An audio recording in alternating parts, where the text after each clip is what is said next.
Muy buenos días, muy buenas tardes, muy buenas noches. Bienvenidos a este nuevo episodio de Script Time, donde vamos a continuar aprendiendo un poco más del camino de la programación desde un punto de vista un poco más humano y resumido. En el episodio de hoy vamos a estar hablando sobre la experiencia laboral. Necesaria para entrar al mundo laboral y la importancia, de vez en cuando, de un buen portafolio. ¿A qué viene todo esto? Bueno, la verdad que esta consulta me ha venido bastantes veces y es una pregunta, la verdad, bastante buena, en donde, ok, he estudiado una carrera, me ha tomado 1, 2, 5, 10 o 20 años terminarla, y resulta que la empresa, para poder entrar a trabajar, me pide 1, 2, 5 o 20 años de experiencia. Que hay una diferencia entre el estudio teórico o el estudio que uno va a tener en una universidad, un curso, lo que sea, versus lo que toma en realidad tener una experiencia previa. Generalmente piden una experiencia laboral. O al menos eso es lo que uno intuye. Uno dice, ok, piden 3 años de experiencia. Sí, también está el caso ridículo donde piden 3 años de experiencia en algo que ni siquiera existía hace 3 años. Lo cual, si ya le piden eso es porque claramente la empresa no sabe lo que está pidiendo. Fin. Tengan cuidado con esos casos. Traten de ver que no sea ridículo y aún así puede ser una buena oportunidad, ya que pueden demostrar vos me pedías 5 años, esta tecnología o esta librería o esta herramienta no existía en aquella época, así que no sé, revisa tus papeles. No vayan con esa actitud porque claramente no lo van a recibir, pero preséntense, no pierden nada. Ahora bien, ¿qué pasa con esa hermosa costumbre de terminé la escuela, hago la carrera, termino la carrera y ya me piden como si yo hubiese estado trabajando de los 15 años? Es una costumbre bastante habitual en la industria y es donde generalmente uno la asocia a una experiencia laboral. Hay veces que es explícito y se pide una experiencia laboral previa. Y bueno, ahí es donde está la cuestión de, en realidad, es imposible cumplir con todos esos requerimientos, ya que en muchos casos esos requerimientos son ridículos.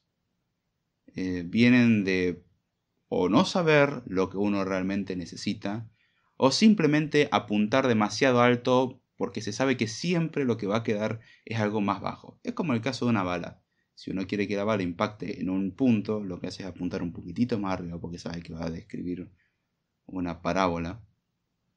Entonces, lo que uno hace es apunta para arriba, sabemos que va a terminar cayendo y cae en el punto que nosotros deseamos. O algo mejor. Hay veces que se quiere ese efecto. El problema es que a veces que se pasan apuntando para arriba y van muy lejos. Hay una combinación acá de desconocimiento, de intentar compensar cosas y muchas otras cuestiones más. Pero bueno, vamos no a la parte de reclutar y las pésimas prácticas que pueden haber al respecto, sino más bien a la parte de un postulante. Uno se presenta como yo quiero trabajar y bueno, voy buscando distintos puestos y veo que piden cierta experiencia. A lo cual, cuando se habla de experiencia, generalmente no hacen referencia directa a tener experiencia laboral. Es deseable, es cierto, pero es entendible que en muchos casos es imposible pedir eso, ya sea como comentamos antes, porque tal tecnología no se usaba en el periodo de tiempo previo. Recuerdo cuando creo que estaba Swift 3 más o menos, por citar un ejemplo, y se pedía una experiencia laboral en Swift de 5 años, y uno se pone a pensar, pero Swift 3 existe hace 3 años. Se me dificulta un poco cumplir con tus requerimientos. Si querés, viajo a Estados Unidos y te presento a los desarrolladores del lenguaje, a las personas que trabajaron diseñando el lenguaje. Yo creo que ellos cumplen con tu requisito ridículo. Sí, obviamente en un tono sarcástico, dan ganas de responder de vez en cuando porque ya es ridículo eso. Ese es un caso icónico que me acuerdo. Pero bueno, para el postulante generalmente se asocia de, ok, me piden 5 años de experiencia, tengo que haber trabajado 5 años en una empresa. Y esa es una de las ventajas que tiene el desarrollo de software y la programación, en donde no es así. La experiencia previa no tiene nada que ver con haber trabajado en una empresa. Puede uno tener experiencia previa habiendo trabajado en proyectos previos, ¿sí? Sin estar en una empresa. A lo cual ahí es donde exhorto prácticamente a cualquier persona que está estudiando una carrera a empezar a obtener esta experiencia previa. Puede que no sean grandes programadores y super expertos, porque es cierto que existe un desfase impresionante entre lo que son los estudios y lo que es la práctica laboral. Eso lo van a entender generalmente a aquellas personas que están estudiando alguna carrera cuando entren al mundo laboral. Se van a dar cuenta de que muchas de esas cosas teóricas, lindas y hermosas que ven a lo largo de la carrera no funcionan tan bien en la práctica, o en la práctica se hacen cosas un poco diferentes. Son, valga la redundancia, prácticas diferentes.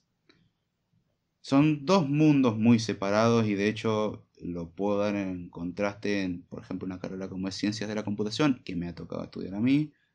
No he terminado aún. Pero ya ese contraste se nota en que la carrera tiene un enfoque sumamente académico, mientras que en la práctica, por ejemplo, en el Software Factory y cosas así, es algo sumamente práctico en muchos aspectos. Y es increíble la diferencia de algo teórico a algo práctico. No que sean totalmente diferentes e incompatibles, no, de hecho, lo ideal sería combinarlos. Si uno sabe hacer las cosas bien, los puede ir combinando. ¿Cuál es el problema? Eso requiere práctica. La práctica hace al maestro, básicamente. Y de hecho, uno puede llegar a esta discusión de la programación, ¿arte o ciencia? Y yo creo que tiene una combinación de ambas. Es una hermosa combinación. Una combinación que no permite separar una de la otra. O sea, tiene una parte artística en sí, tiene una parte científica, ambas necesarias. Tiene toda una parte teórica que de hecho uno puede desarrollarse con eso y es increíble los resultados que uno puede obtener. Y al mismo tiempo una parte práctica necesaria. Y siempre está el que quiere llevarlo a uno de los extremos. No, esto es puro arte o esto es pura ciencia. Lo siento.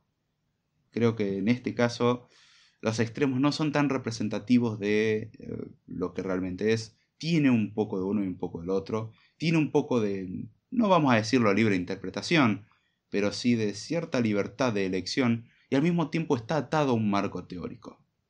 Es hermoso y complejo a la vez. Yo al menos aprecio eso y es lo que lo hace algo tan difícil de definirlo. No es como la pintura, que si bien uno puede aprender toda la teoría que quiera, sin la práctica es inútil, más aún, por ejemplo, los deportes.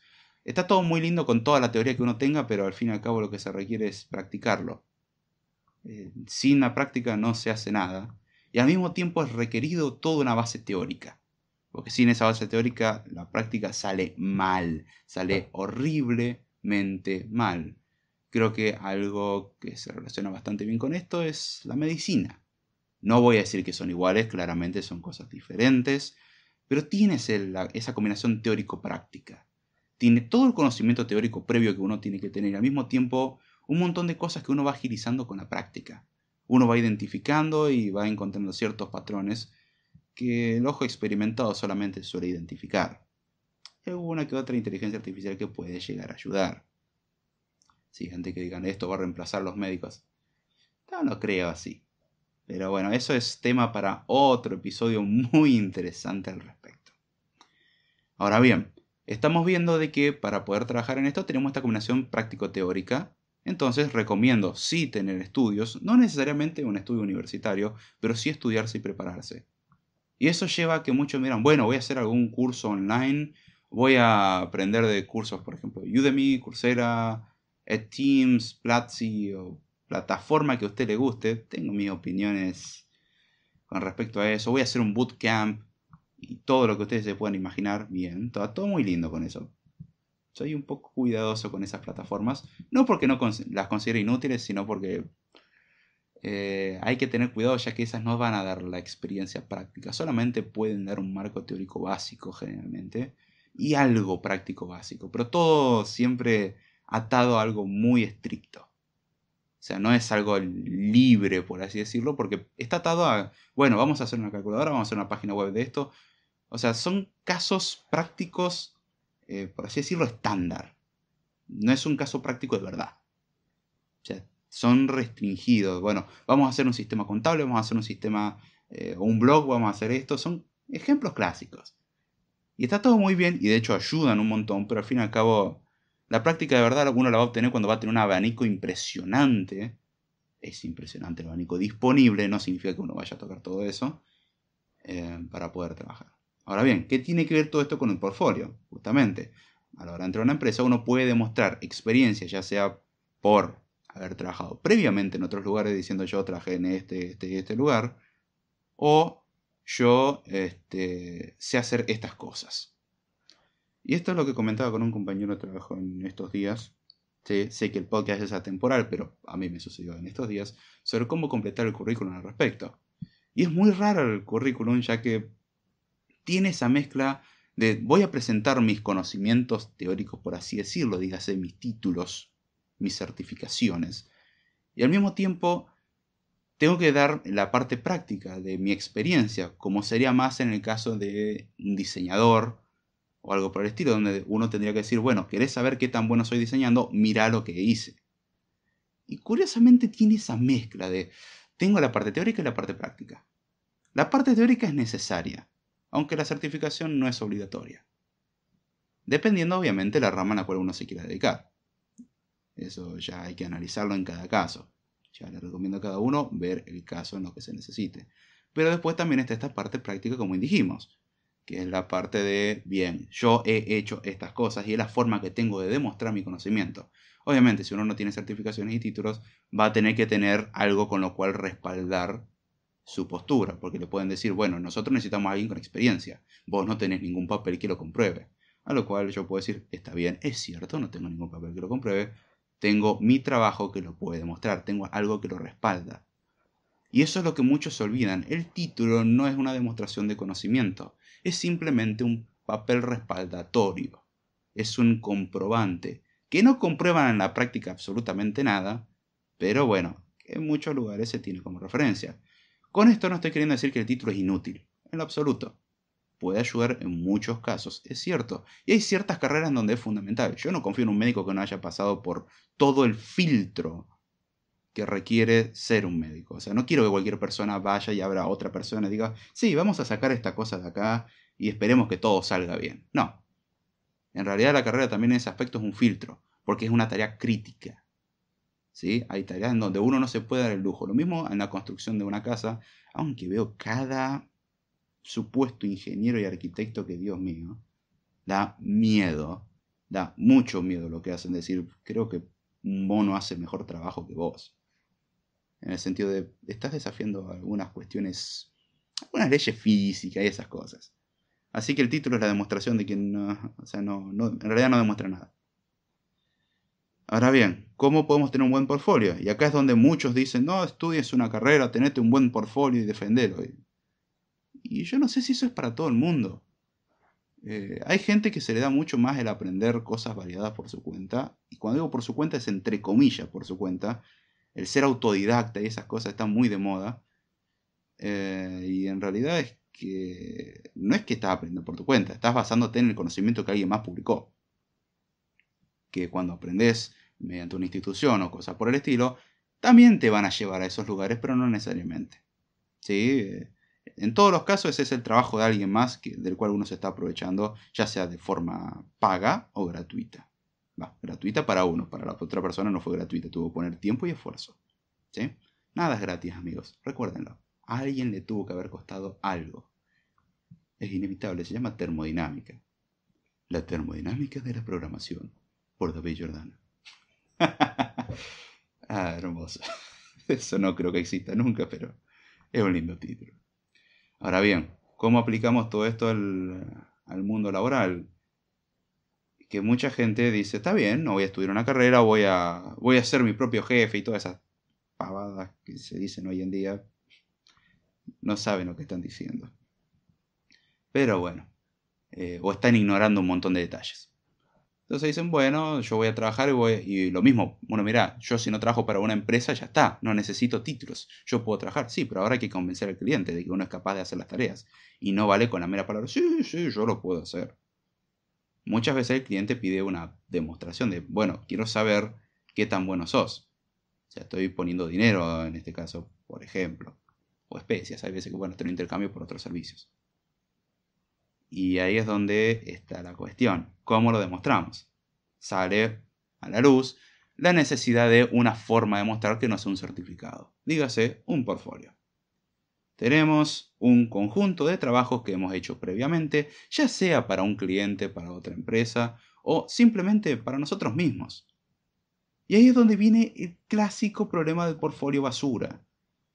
Una persona que se obsesiona con quiero tener un buen portfolio, entonces comienza, por ejemplo, la carrera diciendo, está bien, yo sé que necesito un buen portfolio, tengo que dar una buena imagen a un posible, no sé, a una posible empresa o a un posible cliente, entonces voy a crear un montón de proyectos. Abren su cuenta en GitHub, Bitbucket o donde sea y empiezan a publicar proyecto tras proyecto en lo que yo llamo proyectos basura.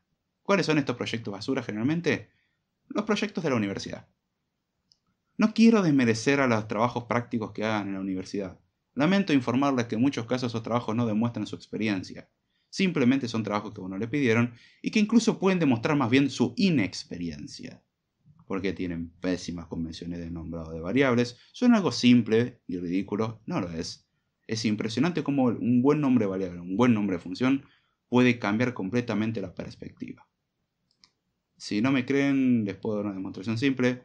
Voy a agarrar un código lindo, le voy a poner nombres horribles a todo y voy a pedirle que me explique qué es lo que hace ese código, siendo que la lógica es sencilla. Pero con los nombres va a estar como, y esto, ok, la variable x0, x96 se asigna a x0, x98 más 5 menos xawc, que es una función. He llamado a esa función que le paso xi1wa. Dígame qué es lo que está pasando. Probablemente en realidad estamos calculando, no sé, algo como un promedio o algo por el estilo, pero suena horrible con los nombres que acabo de escribir. Sobre todo porque puede estar bien ofuscado.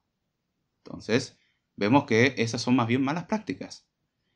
Y vamos a ser sinceros, en el mundo laboral, esos lindos proyectos sencillos que uno va a hacer, lamento informarle, probablemente no les sirvan de mucho. O sea, no son una demostración de una verdadera capacidad de trabajo. ¿Está mal tenerlos en un repositorio? No. Está bien decir, bueno, yo hice estas cosas, vean que por lo menos no estuve ocioso. Pero la verdad que esos proyectos no son buenos representadores.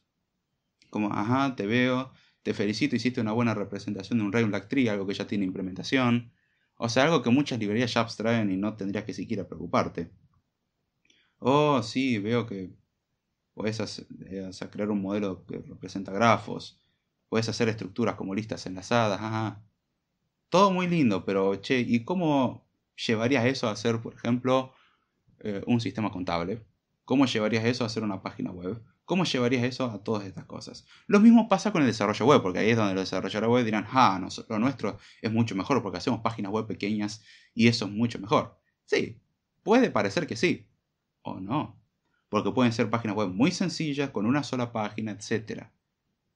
La verdad que me gustaría que en ese aspecto poder analizar contenido. Obviamente no puedo hacer propio por falta de tiempo para desarrollar cosas propias, ya que, bueno, se llama secreto industrial, no se pueden revelar eh, secretos, por así decirlo, de cómo funciona un montón de cuestiones, y obviamente menos hablar al respecto, pero sí puedo hacerlo sobre código ajeno. Además que creo que el sesgo sobre el código ajeno es mucho menor al código propio. El código propio uno suele ser hasta cierto punto más cuidadoso a la hora de criticarlo, como, bueno, sí, tiene defectos, pero no son tantos. Entonces, a eso nos lleva que uno muchas veces tiene un portfolio, o sea, un repositorio lleno de proyectos pequeños, relativamente hablando, con un montón de basura. Y diciendo, sí, yo hice esto, hice una página web que tiene un homepage, tengo otra página web que tiene una página de contacto, tengo una página web que tiene home y contacto, y estás como, ok. Y esto tiene usuario, home y contacto, y está, ajá. Son proyectos pequeños que la verdad que para un proyecto de verdad, y esto se da uno cuenta cuando uno empieza a trabajar, es como que, ok, yo en mi portfolio puse todas estas cosas, pero veo lo que es mi trabajo de verdad y digo, esto es una porquería. O sea, para nada tiene algo que ver con lo que hice. Obviamente es mejor que nada. Pero, entre un proyecto serio, uno solo, y 20.000 proyectitos pequeños, yo prefiero un proyecto serio. Es más fácil, es más contundente. Además es más fácil de buscar, porque si uno llena su repositorio de un montón de cosas, o su cuenta de GitHub, por ejemplo, de un montón de repositorios. Este repositorio de mi calculadora, este repositorio del Relbactery, este repositorio de estructura de datos, este repositorio de esta materia, este repositorio, o sea, 20.000 repositorios. Hay un problema y hay algo que se olvidan. Hoy en día, cuando los contratan, no leen todo el currículum. Salvo que, no sé, están muy desesperados. Pero si ustedes creen que a la hora de reclutar se van a poner a leer todos los currículums que les llegan, o todas las cuentas de LinkedIn que buscan, no. No, de hecho no lo hacen. Uno puede poner su repositorio y hay un problema con el repositorio. Es que, ok, en el repositorio van a encontrar 250 proyectos y muchas veces la persona que va a estar ahí analizándolo no es un técnico, es alguien de recursos humanos o similar. ¿Y cómo le podemos demostrar a esa persona que realmente nuestro trabajo funciona? Con algo visual. Hay que tener la parte técnica y la parte visual. Dígase, si es un repositorio en GitHub, la cosa linda que tiene es, por ejemplo, el bonito archivo readme.md, en el cual, o el markdown file, el cual uno puede poner imágenes y todas esas cosas y una explicación en qué consiste el proyecto. Algo que es más una fachada que otra cosa, que no está nada mal. Es muy útil para vender y para dar una instrucción a aquella persona que entra y no sabe qué tiene que hacer. Entonces, esa persona entra al repositorio y dice, ok, este es un proyecto para una aplicación, no sé, para generar transmisiones o enviar notificaciones o lo que sea. Y muestra un poco el funcionamiento y después para más información lee el código, obviamente. Y es una mejor manera que simplemente tirar 20.000 proyectos. Nuevamente está el problema, si tenemos 20 proyectos, ¿cuál tomamos como referencia? ¿Los más recientes? ¿Los más antiguos? Quizás los más antiguos son los más útiles, porque son los que más tiempo tuvimos para trabajar. O quizás los más antiguos son los proyectos menos útiles porque son los peores desarrollados y que hace mucho que los abandonamos. Y ahí es donde está la cuestión. Los proyectos también nunca se terminan. Realmente nunca se terminan. Suelen dejarse morir. Eso es un tema a tratar más adelante. Pero esta es esa cuestión de, ok, ¿tengo muchos repositorios o tengo pocos? ¿Es preferible proyectos grandes o proyectos pequeños? Depende. El problema de tener muchos repositorios es justamente ese, de que por dónde empezamos. Y si uno ve, lo mismo con un currículum de 15 páginas, nunca hagan eso. Si ya tiene un currículum 2 páginas, piénselo, puede que se hayan pasado. Con una página creo que es suficiente, porque la idea del currículum no es contar toda su vida, es tener un vistazo, un panorama. Al fin y al cabo usted puede demostrar su experiencia y aún así uno puede ser la persona más cualificada para una tarea y aún así no ser elegida. Hay otros factores que influyen como la capacidad de transmitir la capacidad que uno tiene. Sí, no soy redundante, o sea, literalmente, uno tiene que ser capaz de transmitir qué es lo que uno puede hacer. Si uno no sabe vender esa parte, listo, lo sentimos. Usted puede ser quizás el mejor genio sobre la faz de la Tierra, pero nadie lo va a saber. ¿Por qué? Porque nunca lo supo transmitir. Tampoco está para tener un ego increíble que uno diga, ok, yo sé hacer todo. No sea ridículo tampoco. De hecho, cuanto más uno sabe, se da cuenta que uno menos sabe. ¿Suena contradictorio? No lo es. Una frase bastante habitual en mi persona, pero no. Cuanto más uno sabe, tiene un panorama más amplio y se da cuenta de que, hay cada vez más cosas, entonces en proporción sabe menos. Y ahí se da cuenta que, cada vez las cosas son más grandes y más complejas. Y yo no llego a eso y, rayos. Es algo muy común, pero hay que tener cuidado con el portfolio. Y ahí es donde también viene, ok, soy un principiante, y lo he leído en una pregunta y me encantó la respuesta. Soy un principiante, quiero contribuir en alguna comunidad open source. ¿Dónde puedo empezar a aportar? Y le decían, en ninguna, como respuestas. Y daban una explicación de por qué. ¿Por qué es eso? Simple. Si uno no tiene experiencia, uno no tiene buenas prácticas, uno no tiene ningún conocimiento básico y va a meter basura generalmente en un proyecto. Todo es muy lindo para meter, sí, yo he trabajado en este gran proyecto y he contribuido. Y recomiendan empezar con cosas simples como traducciones, documentación y cosas así, ya que son tareas menos riesgosas. Es más difícil arruinar algo. Mientras que en un sistema importante y grande, hacer un pequeño cambio que para nosotros puede parecer razonable, puede tener impactos devastadores. Obviamente hay buenas prácticas como hacer pull request y todas esas cosas. Y aún así uno puede tener pésimas prácticas a la hora de desarrollar. No tiene experiencia. Primero trabaja en un proyecto de verdad y luego vea de contribuir en grandes comunidades open source. El open sourcing es algo muy lindo y algo muy útil que ayuda, incluso es parte del portfolio. Es decir, ok, yo no tengo proyectos propios, pero yo he aportado en esto, esto y esto en este proyecto.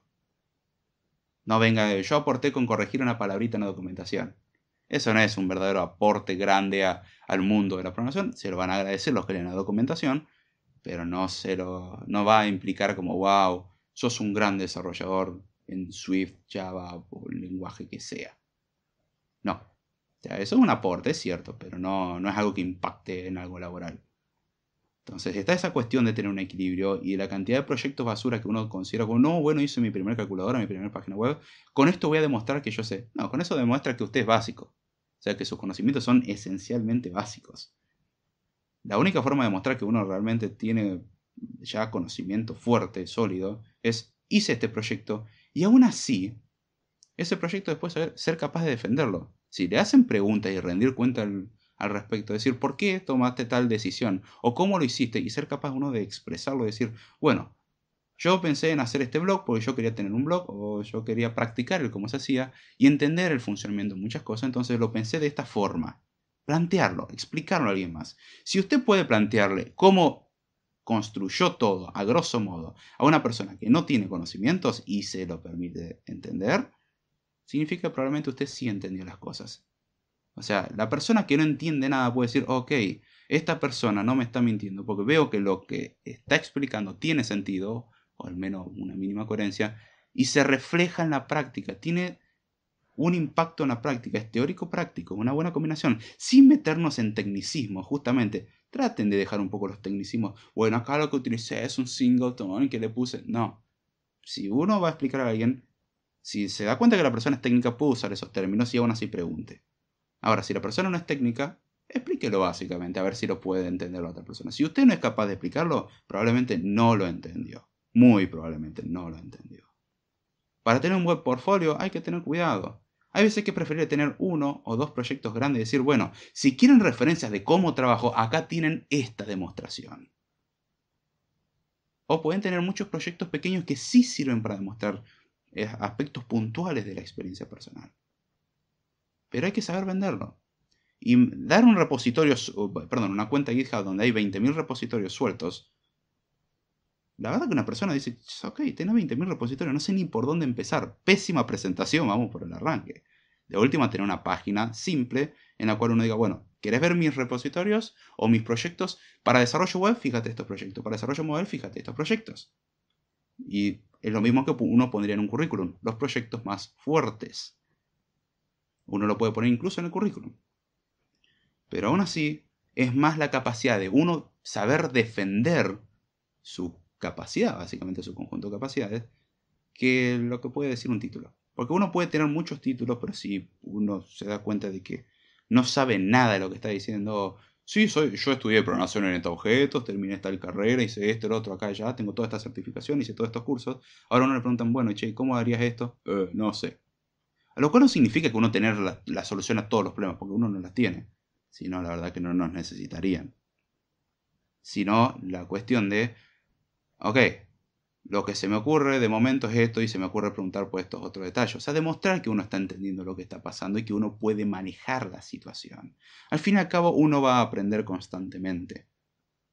Y aquellas personas que pretendan de, bueno, voy a entrar al mundo laboral inmediatamente teniendo mis proyectos o voy a esperar a tener experiencia suficiente, no sé ni si uno ni el otro es bueno. O sea, cada uno tiene su tiempo. ¿Cuándo es correcto? Y depende. O sea, la experiencia no es fácil de medir. No es algo cuantificable, no es en cuanto más proyectos mejor. Porque puedo tener 20.000 proyectos pequeños o 20.000 proyectos que son todos iguales el uno al otro y no representan cambios. O sea, como si sos bueno haciendo lo mismo 20 veces. O puedo trabajar en 20 proyectos muy diferentes que demuestran realmente que tengo un abanico interesante de posibilidades. Y de experimentar y jugar con esas cosas. O sea, es algo complejo de analizar. Y es algo que al principiante le cuesta mucho verlo. Al principiante normalmente piensa, bueno, voy a hacer un par de proyectos y voy a presentarlos. Pero me han rechazado las empresas. Y puede que lo hayan rechazado porque uno no está preparado o consideran de que uno todavía no es capaz de dar lo suficiente. O porque puede que realmente uno haya estado preparado pero la empresa no lo convence. Sobre eso no hay control. O sea, ¿cuándo es bueno? Yo recomiendo tener una experiencia previa mínima. Y eso no necesita trabajar en otro lugar. Puede tener experiencia previa en base a trabajar en proyectos personales. ¿Es posible? Sí. ¿Es fácil? No, yo nunca dije eso. Requiere esfuerzo y el mismo esfuerzo más que trabajar para una empresa muchas veces. Porque requiere organizarse, requiere plantear una idea, desarrollarlo, lo cual no necesita ser el nuevo Facebook. Tampoco exagere, amigo. Aunque si lo logra, felicitaciones. Creo que no necesitaría trabajar en una empresa. Usted ya tendría su propia empresa, pero creo que esos son otros problemas. Sino que uno lo que tiene que hacer es ser capaz de decir, ok, tengo estos proyectos, tengo este background, puedo defender lo que sé hacer. O sea, puedo dar cuenta de lo que sé hacer y puedo demostrarlo. Si su experiencia es demostrable, por eso generalmente piden experiencia demostrable, no tanto título. ¿Cuál es una experiencia demostrable? Lugares donde uno haya trabajado, proyectos en los que uno haya realizado, y en base a uno eso dice, ok, sí, vemos que sos capaz. Lo mismo para un fotógrafo, qué mejor demostración que justamente donde aplica el concepto de portfolio de estos son los lugares donde también he tomado fotografía, estos son algunos ejemplos de mi trabajo, de mis capacidades. Yo prometo rendir esto. Es básicamente eso. Y cuando uno lo racionaliza es un poco más clara la cuestión. No hacerlo tanto por algo pasional y porque mi instructor de bootcamp indicó eso. No. Simplemente disfrútenlo, aprendan un montón, practiquen un montón y analicen bien su caso. Cada caso es diferente. No hay dos casos iguales. No es algo tan fácil y estandarizable. Hay empresas que le importa mucho el título y hay empresas que no. Hay casos donde es necesario tener una certificación y hay casos donde no. Cada caso es diferente. ¿Y cómo uno aprende a analizarlo? Con la experiencia, con el tiempo. Toma tiempo, práctica. La práctica hace al maestro. Lamento informarles de que van a tener que practicar el resto de su vida y aún así no les va a alcanzar, pero para mí eso es algo alentador. Significa que siempre hay algo nuevo, hay que trabajar más duro y lindo. No se obsesionen tampoco. No se vuelvan locos con esto. Disfrútenlo. Si se hace algo horrible, probablemente están haciendo algo mal. Horriblemente mal. Y puede tener consecuencias nefastas. Así que para aquellos que recién estén empezando, no es una palabra de desaliento, por el contrario, una exhortación. Trabajen duro en ello. Demuéstrenlo. Y si quieren que evalúe sus proyectos, mándenlo para acá. Lo único que advierto que puede que no tire flores, pero son correcciones. O cosas que pueda decir, hey, la verdad que esto me gustó y esto no me gustó. Esa es la idea. Estoy queriendo hacer algún video al respecto. Si sale algo por el estilo, un golazo. Así que bueno, espero que hayan disfrutado de este episodio, se haya entendido. Todo esto surge en base a algunas preguntas que me han planteado de ¿y qué tan importante es el portfolio? Y depende. O sea, son cosas que hay que analizarlas, no es algo tan fácil. Si uno quiere tener un punto de vista simplista, y lamento decirle que probablemente tenga pésimos resultados o se decepcione constantemente, no sea atolondrado, sea paciente, toma tiempo, toma mucho tiempo. Puede que uno diga, no tengo tiempo, ¿cómo hago? Esos son los temas interesantes a tratar. Pero siento que no tengo experiencia, vengo en esto hace 1, 2, 3 años y todavía no tengo experiencia. Bienvenido, alguien que tiene 30 años de experiencia va a decir, yo siento que todavía no sé nada. Lo cual no significa que, entonces ya soy un experto. No, ¿quién dijo eso? No ponga palabras en mi boca que yo no he dicho. Hay que analizar el caso, demuéstrelo y deje de consumir tanto videotutorial y esas cosas, de obsesionarse con eso y póngase a trabajar. Lo cual no está nada mal leer documentación y tutoriales, pero si uno nunca pone en práctica lo que lee, no sirve. Y realmente cuando uno lo pone en práctica es cuando se da cuenta de que, no sabía nada. Porque uno mentalmente se puede creer que sabe las cosas. Explíqueselas a alguien más y dése cuenta de que probablemente no las entendía. Enséñeselo a alguien más y se va a dar cuenta que probablemente hay cosas que no sabía y va a tener 20.000 dudas. Es inevitable eso. E intente implementar algo y dése cuenta de que, en mi cabeza todo tenía sentido, pero cuando lo quise hacer, no me salió. Es como cuando uno piensa la melodía en la cabeza, pero la quiere tocar en un instrumento musical el cual no está familiarizado. Ahí viene qué es lo que va a pasar. No le va a salir. En su cabeza todo tiene sentido. Plantéenlo en el mundo real y se da cuenta, no me sale. Practíquelo. Simplemente eso. Ahora bien, ya sin mucho más, creo que con esto podemos cerrar. Con esto me despido y será hasta la próxima.